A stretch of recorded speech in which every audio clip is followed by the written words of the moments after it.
সাহায্য সহযোগিতা চাবো, যেহেতু আপনারা যদি সত্যি সংবাদটা প্রকাশ করেন তবে কিন্তু আর কোনো বিভ্রান্ত সৃষ্টি করতে পারবে না। তাহলে আজকাল ধরেন বিভিন্ন মিডিয়া ধরেন আবার এই একটা কী জানি বাইটেছে আর্টিফিশিয়াল ইন্টেলিজেন্স, এটা দিয়ে ধরেন যে চলে গেছে তারও ছবি দিয়া তারে জীবিত বানায় তার তো ছবি বানায় ফেলা। এগুলি ক্ষেত্রে আপনাদের ক্ষেত্রে আমি অনুরোধ করব, মানে যেটা ঘটনা সত্যি সংবাদটা আপনারা প্রকাশ করুন। আর স্বরাষ্ট্র মন্ত্রণালয় থেকে আমাদের ডিরেকশন যেই ঘটনা ঘটে ওটা সত্যিটা প্রকাশ করে দেওয়া, এটার ভিতরে কোনো লুকোচুরি করার কোনো কিছু নেই, যা ঘটে তা প্রকাশ করে দেয়। এটাই যদি হয় সেই সময় জনগণ সচেতন। তো কিছু সংখ্যক তো স্বার্থবেশী লোক থাকবেই যারা সব সময়ই একটা প্রবলেম ক্রিয়েট করার জন্য চেষ্টা করবে।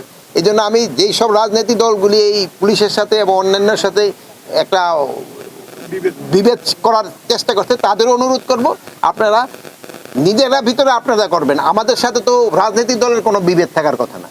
আপনারা কাজ করবেন, আমাদের কাজ করবেন। আমাদের কাজ হলো আইন শৃঙ্খলা রক্ষা করা, আর আপনাদের কাজ হলো জনগণের কাছে যে ভোট আদায় করা। আপনারা তাদের জন্য চেষ্টা করবেন, আর আমরা হলো জনগণের জন্য যেন তারা সুখে শান্তিতে থাকতে পারে ওটার ব্যবস্থা করার দায়িত্ব হলো আমাদের।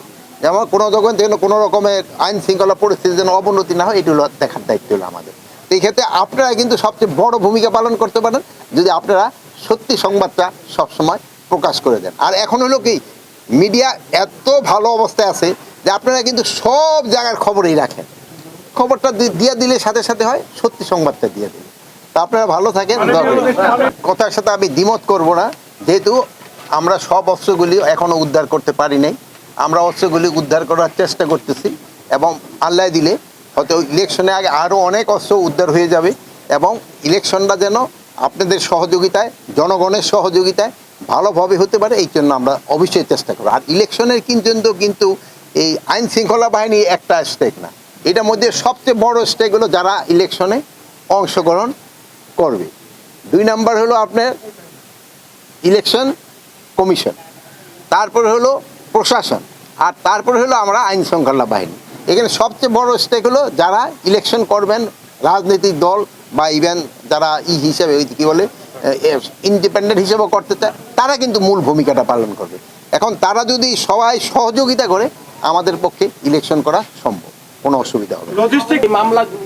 আপনারা যদি আগে দেখেন মামলাগুলি অগ্রগতি কিন্তু অলরেডি কয়েকটা মামলা কিন্তু শুরু হয়ে গেছে।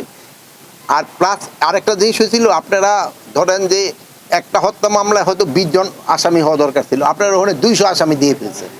এখন এই জন্য ইনভেস্টিগেশনের সময় বেশি লেগে যায়। তা আপনারাই কিন্তু আমাদের সবসময় বলছেন যেন নিরাপদ ব্যক্তি যেন কোনো অবস্থায় শাস্তির আওতায় না আসে। এই জন্য আমাদের কিন্তু এটা আরও বেশিভাবে দেখতে হয়।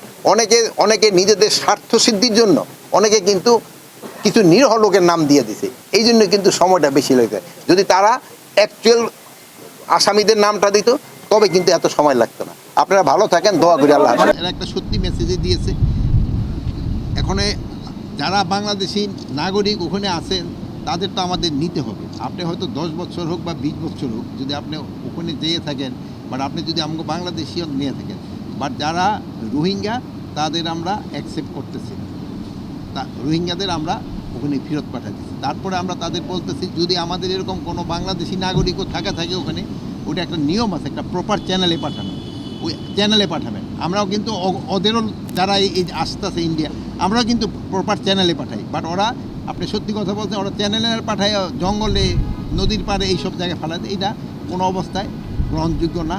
একটা মানে হিউম্যান রাইটও একটা ভায়োলেশন, একটা হিউম্যান রাইটও ভায়োলেশন। এই ব্যাপারে আমরা প্রতিবাদ করে যাচ্ছি এবং প্রতিবাদে কিছু কাজ হচ্ছে যে তা নয়, এখন কিন্তু সংখ্যাটা কমে আসছে।